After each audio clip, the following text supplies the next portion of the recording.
We're on 15a. And the art scroll is 15a 3. Hanicha, in the first column. So the Gemara says, Hanicha, everything we've said until now works out very well le Rav. According to Rav, the Amma Machloket that says the argument between Rav Yehuda and Rav Meir. If you recall, we had the Mishnah brought an argument. Good morning, Adam. The Mishnah brought an argument Rav Yehuda and Rav Meir whether you could use boards for your schach, for your sukkah. And there was a question of understanding what was the case that Rav Yehuda and Rav Meir argued. 15a3. What was the case Rav Yehuda and Rav Meir argued? Rav Meir says you can't use boards. Yehuda says you could use boards.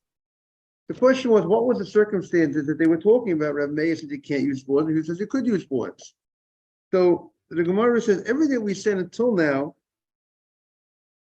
we explained the Mishnah on Yudalit and the Mishnah on Tezvav, which the Gemara had apparently asked. It looks like they're saying the same thing.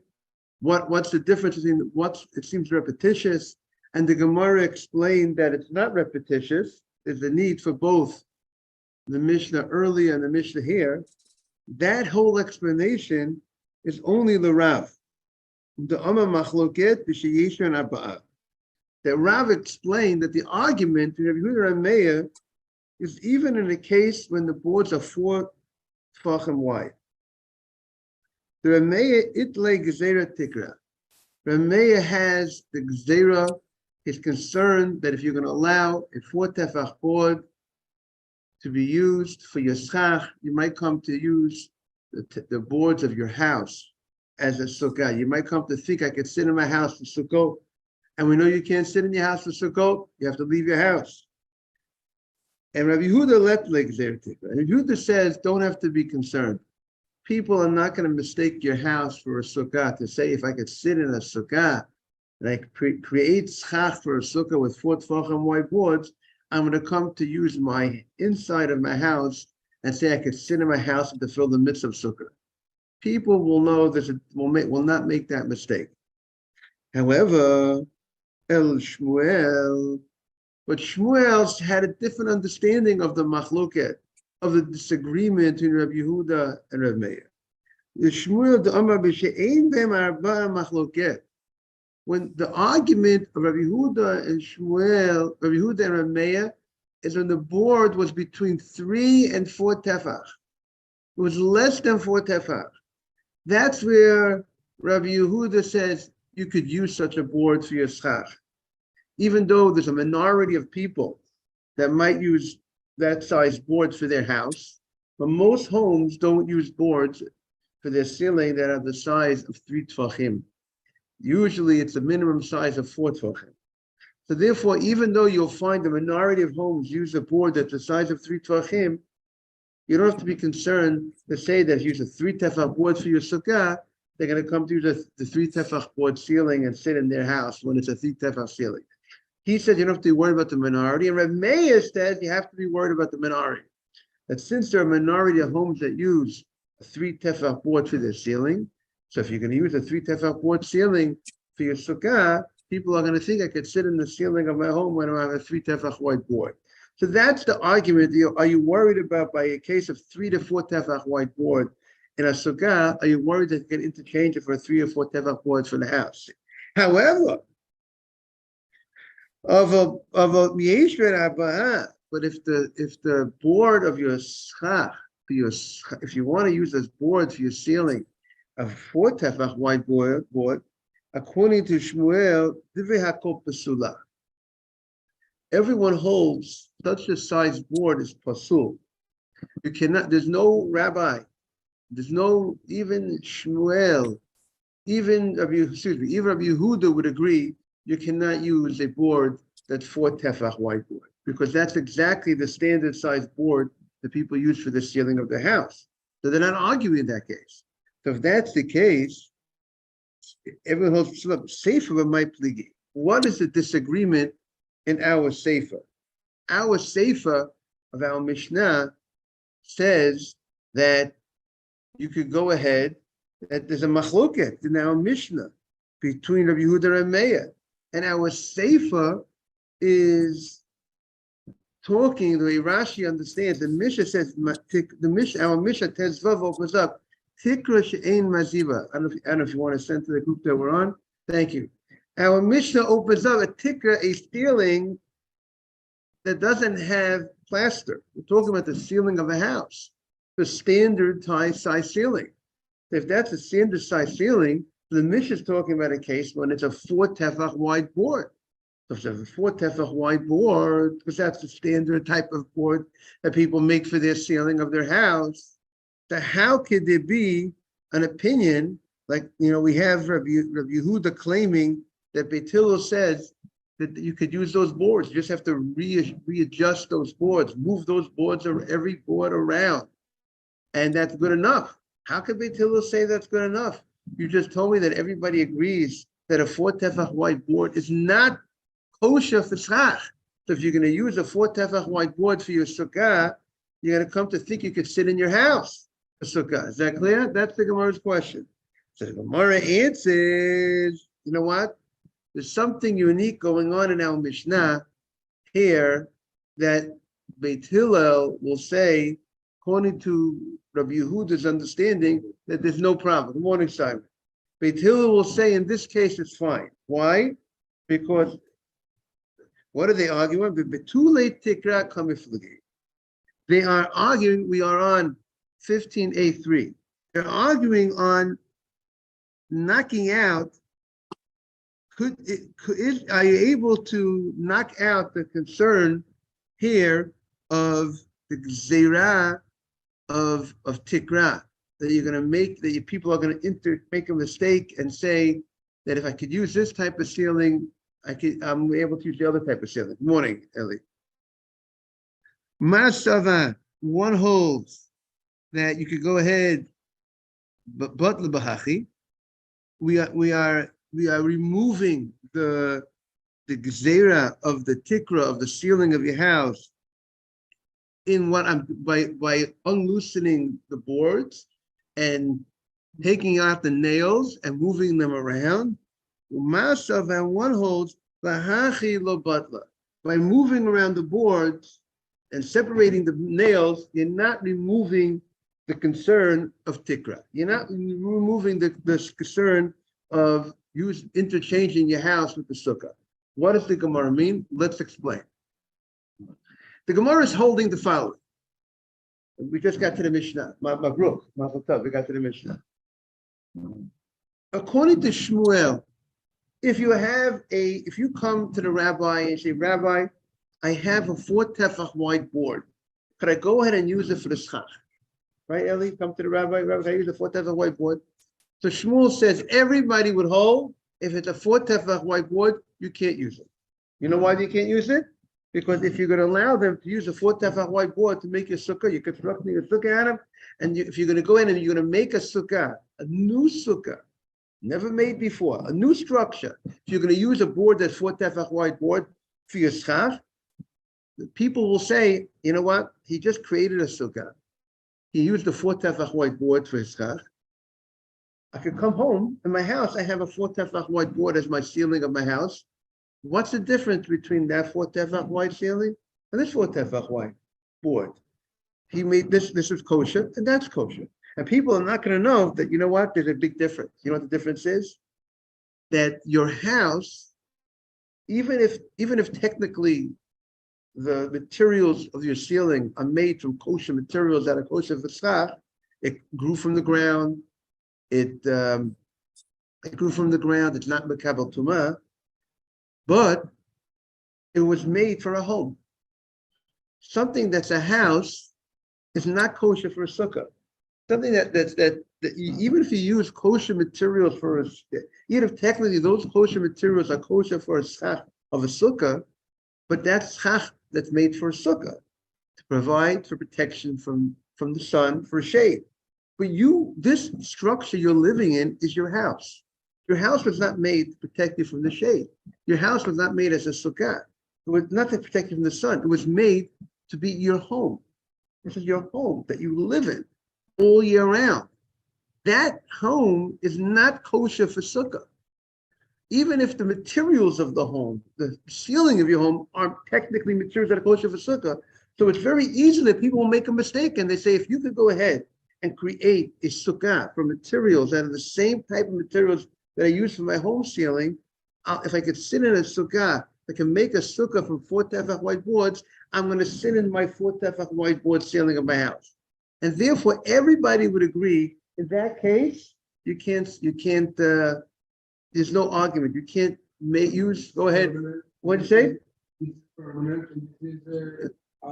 But it's true. That is true. But people will look, remember, Sukkah is from the word Succah, the covering. Many people, that's this Rabbi Yehuda's understanding is, according to Rabbi Shmuel, that everybody would hold that if they focus on the ceiling material, and if they see that you made this sukkah, even though you made it for the holiday of Sukkot, but you made it with a 4 tefach white board, they might make a mistake to think they could sit in. That's your ceiling. This is my ceiling. You made that ceiling with a 4 tefach white board. I can also sit in my house with 4 tefach white board. There's a concern that it's interchangeable. There is an opinion, Simon, that says you're right. That says that the Rabbi Yehuda would hold that we were not concerned that they're going to make they're going to make that mistake between your house and the sukkah. That's Rav's understanding in Rabbi Yehuda. But now the Gemara is going in Shmuel's understanding, and we are concerned. But the question is the following. That's if you're starting from fresh, you're making a sukkah. But what about if you already have a sukkah that's already made? I shouldn't call it a sukkah already made. You have your house, beams of your house, you made a structure, you made it for the purpose of a house. And now you want to go, now we tell you, you know what you have to do? You have to take apart the nails, get rid of all those nails that attach the boards, and you got to move every board. Every board that's in that ceiling, you got to move. You got to move it around. Now the question is, now, and everybody knows, everybody knows, this is what was needed to be done for you to sit in this structure. So people will know, you know what, this is totally different. That's why I'm allowed to sit in this structure, because I needed to do something unique, because this structure was not kosher. Why was the structure not kosher? Because it was made not for the purpose of a sukkah. It was originally made for a house, and therefore I needed to go ahead and to unlock the boards, and I need to move every board. So if you allow me to correct this structure by doing that, am I gonna make a mistake and say I could go ahead and sit in a structure of my house under such boards in my house? Well, people will say, no, you can't, because the only reason why you allowed to sit under the structure of the sukkah was because you needed to go ahead and remake it specifically for the purpose of sukkah. So you clearly are familiar with the law that something has to be made for the purpose of sukkah. So if you are familiar with the law that has to be made for the purpose of sukkah, we're not afraid that you're gonna come to go ahead and use the inside of your house, because your house, because that wasn't made for the purpose of sukkah. So that's the question.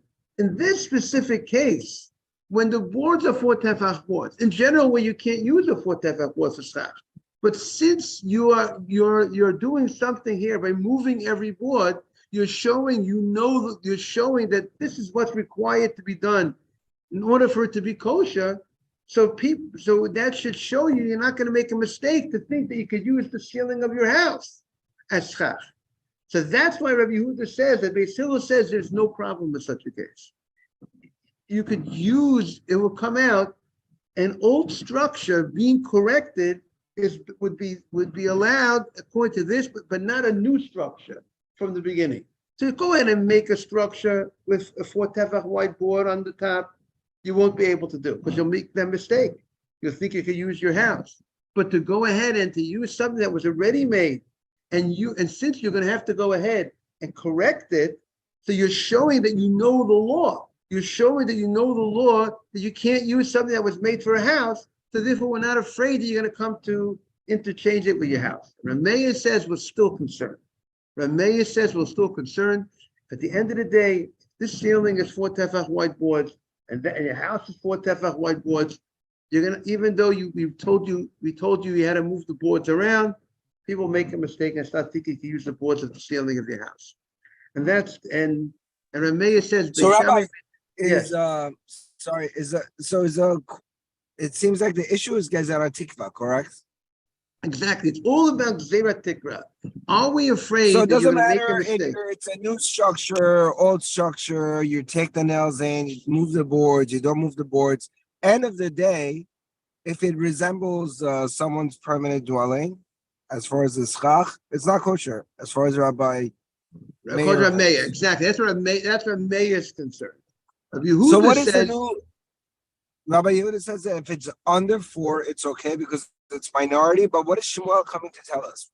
No, Rabbi Yehuda is even holding, according to Shmuel, Rabbi Yehuda holds even if the boards are 4 tefach white boards, but if you needed to do an act in the boards, a special act that you were told you have to do something special to correct it, you have to untie those boards and move those boards around.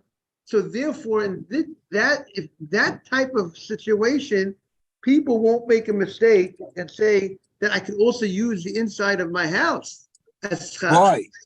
Because people see that you can't use a structure that was made for the purpose of a house. The whole concern is if I use these 4 tefach white boards. No, Rabbi Yehuda is saying the way that Shmuel holds is okay. Shmuel's explaining Rabbi Yehuda. Shmuel's explaining Rabbi Yehuda. That it's Rabbi Yehuda says that there's a case you could go ahead and use. Rabbi Yehuda is going to say that there's a case that you could use a 4 tefach whiteboard. Morning. There's this case that you could use a 4 tefach whiteboard. What's the case that Rabbi Yehuda would agree you could use a 4 tefach? In general, Rabbi Yehuda holds you can't use a 4 tefach whiteboard. But in this specific case, Rabbi Yehuda would say you could use a 4 tefach whiteboard. Why could you use a 4 tefach whiteboard? Because he says you're not afraid in this specific case, we're not afraid.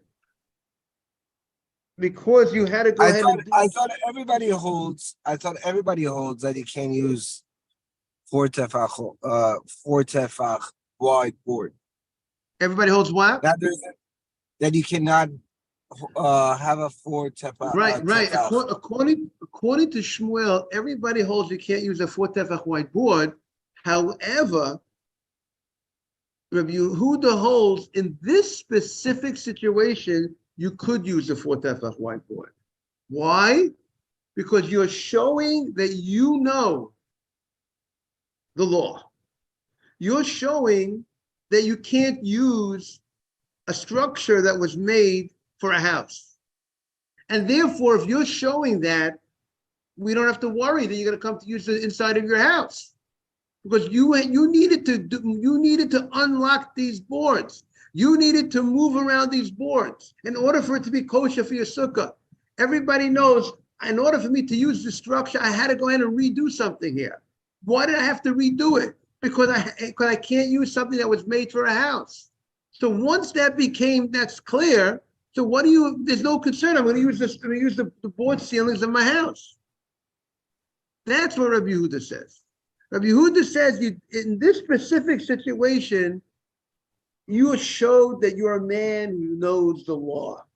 You know you can't use the structure of your house. And therefore, we're not afraid that you're going to come to use the board ceilings of your house. Because you knew you had to go ahead and unlock the boards, move it around for the purpose of schach, for a sukkah. So you're not going to use the boards of your house. That's Rabbi Yehuda's logic. This specific case would be permitted. Eli, is that clear or not? Okay. Now we're getting to the Mishnah. If you want, we could do Dr. Navid. We'll say the Rashi. Rashi is very eloquent in explaining this point. If you want to look at the Rashi, Bitule Tikra, you have it? 3 lines of the wide lines. Everyone got it? Bitule Tikra, Simon, Ellie, you got it? Adam, Bitule Tikra, 3 lines of wide lines. Rashi says it beautifully, better than me. Bitule Tikra, Kloma, Amalach Shmuel. Shmuel will tell you. Lolam, really, Bishayesh Baba, if it was 4 tefach whiteboard, and there was never a structure, there was never a ceiling beforehand. And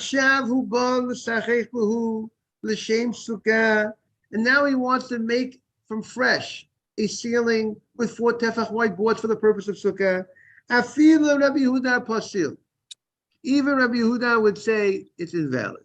Why? Because we make a gzeira as a result of this. You might come to use the ceiling of your house. Good morning, Mrs. Silverman. We are on 15A3. We make a gzeira. A person should not come to sit under the ceiling of his house. V'yomar and say, Mali zeh, Mali chadasha. What's the difference if I'm under the ceiling of my house or I'm under a new ceiling that I create for a sukkah? Aval hashta, but now, Mr. Silverman, we are on 15a in the Rashi, in the wide lines in the Rashi, 15a wide lines in the Rashi, about 5 lines in.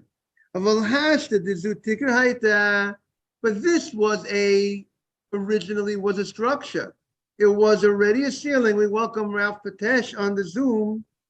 Of Al-Hashta, this was a ceiling. And now you have to do an action. La'asot l'shem sukkah. You have to do something unique to make it for sukkah. This shows sheyodea, that you know she'omra Torah. The Torah says ta'aseh v'lo min asui. You have to make it for a sukkah, not that something was made for some other type of structure for a house. Kligi Rameya, Rabbi Yehuda Rameya. That's where there's an argument of Yehuda Rameya. Do we have to be concerned now to make a gzeira mishum tikra alo? Because you might come to use the ceiling of your house. Rabbi Yehuda Sava, good morning, Ralph. Good morning, Mr. Betel. Morning. Rabbi Yehuda Sava betuli tikra. Levi Shammai. Beishamai holds to remove the concern that you're going to interchange the ceiling of your sukkah and the ceiling of your house. You have to take some, not kosher schach. You have to take some of the boards and put kosher schach. The afagav the mochiach shabaki b'masev lo b'tasev lo menatzui. Even though you know the law, you're a man who's educated, and you know you can't use a structure that was made for a house. Gazvibo, we still make a gzeira, because the fact that you know that, well, you might come to say, what's the big thing? You might come to forget this idea, or other people are going to come to make a mistake. Beis Hillel says, even the batla, since you showed shatika psula is invalid, sulo muslim makes it. We don't have to make any gzeira anymore. Okay, that's the. Okay, now we're Mazel Tov. We finished that inyan, and like we said, our customers, we don't use boards. For our schach, even a board that's 3 tefach, less than 4 tefach board, even though the halacha follows Shmuel's understanding in the machloket, and let's say the halacha will follow the idea that a 3 tefach wide board, according to Rabbi Yehuda, should be kosher, but that's Beis Hillel's opinion also. But we don't use boards we don't use 3 tefach white boards for our schach.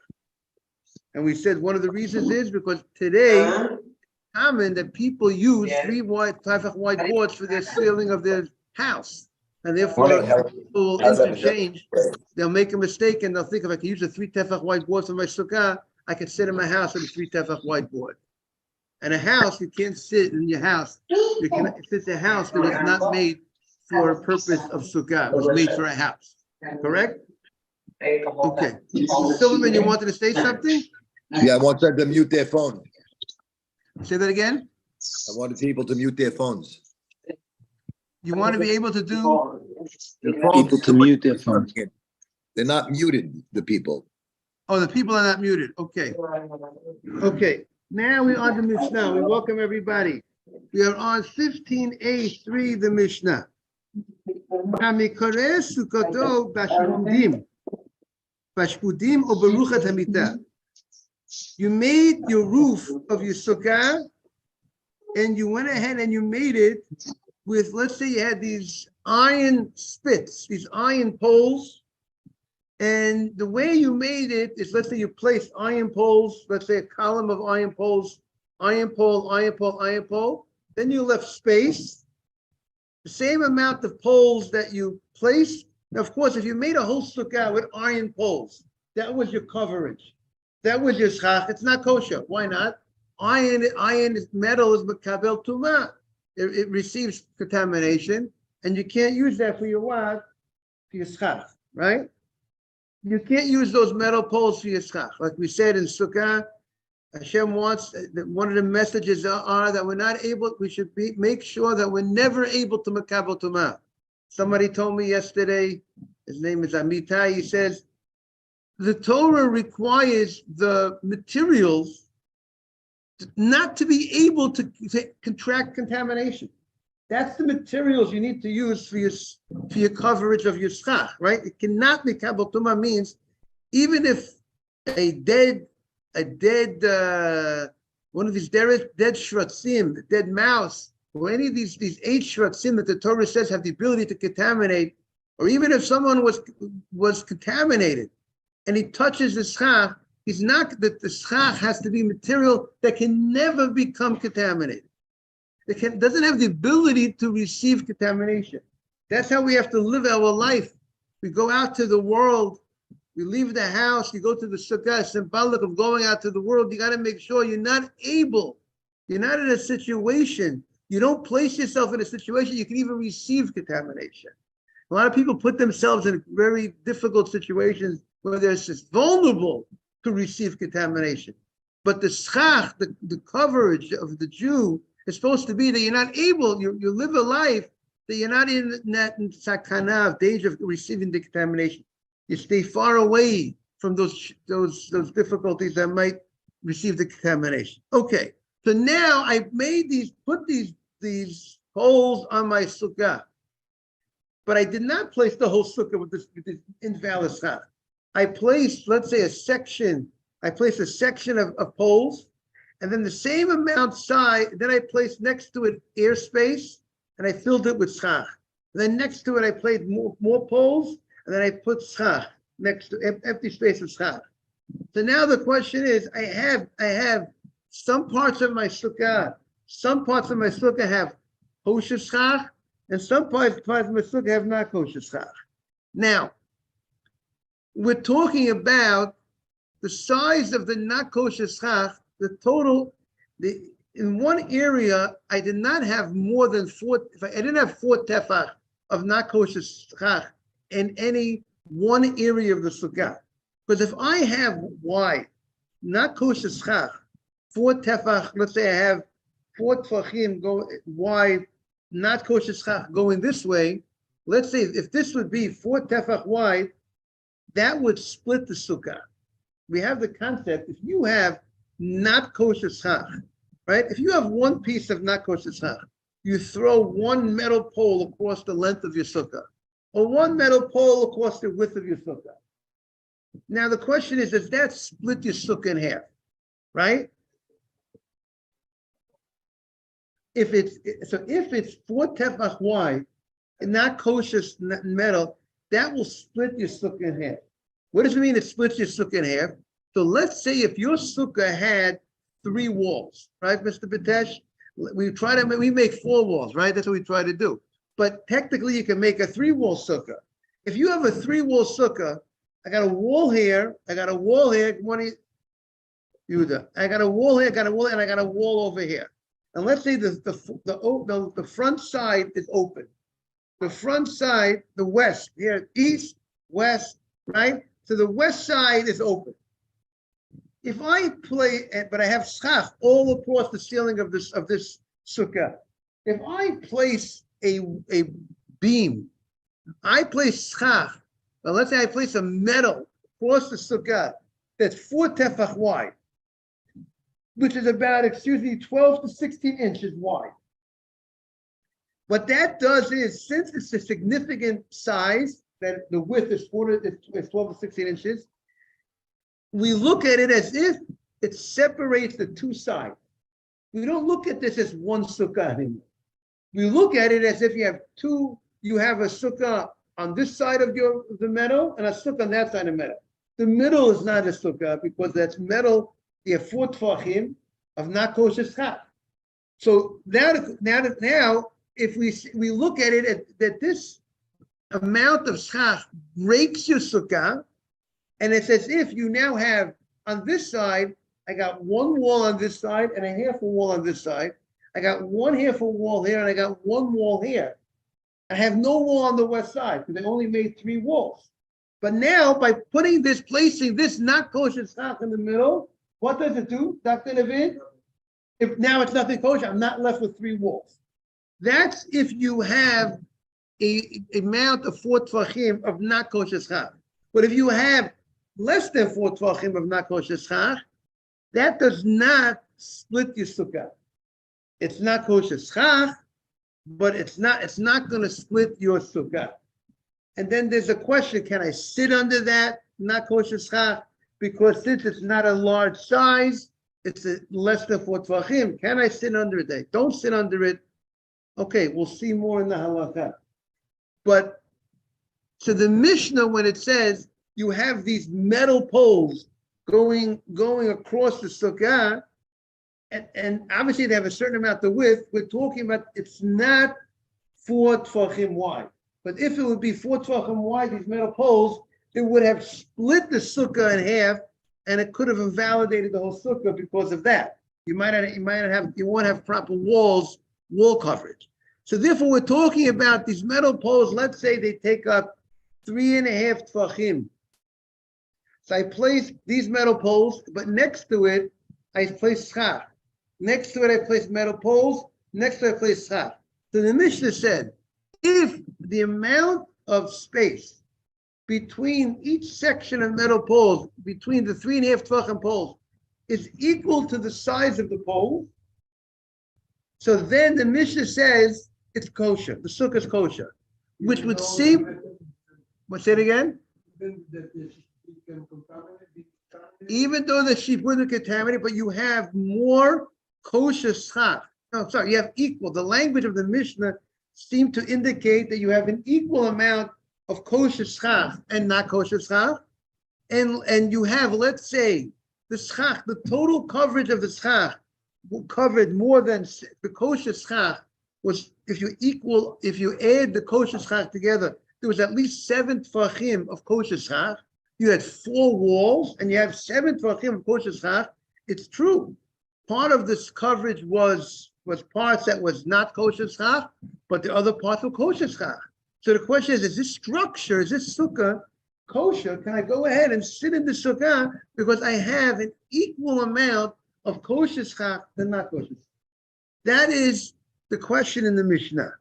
The Mishnah says, as long as it's the same amount of kosher schach, which would indicate even 50-50, the Gemara is going to say really it's going to suggest that it means more than 50%. But at the literal reading of the Mishnah is 50% kosher, 50% not kosher. It would be good. Right. So here it's interesting. The Gemara is going to talk about the idea of batel, but batel would work if maybe you have more of one.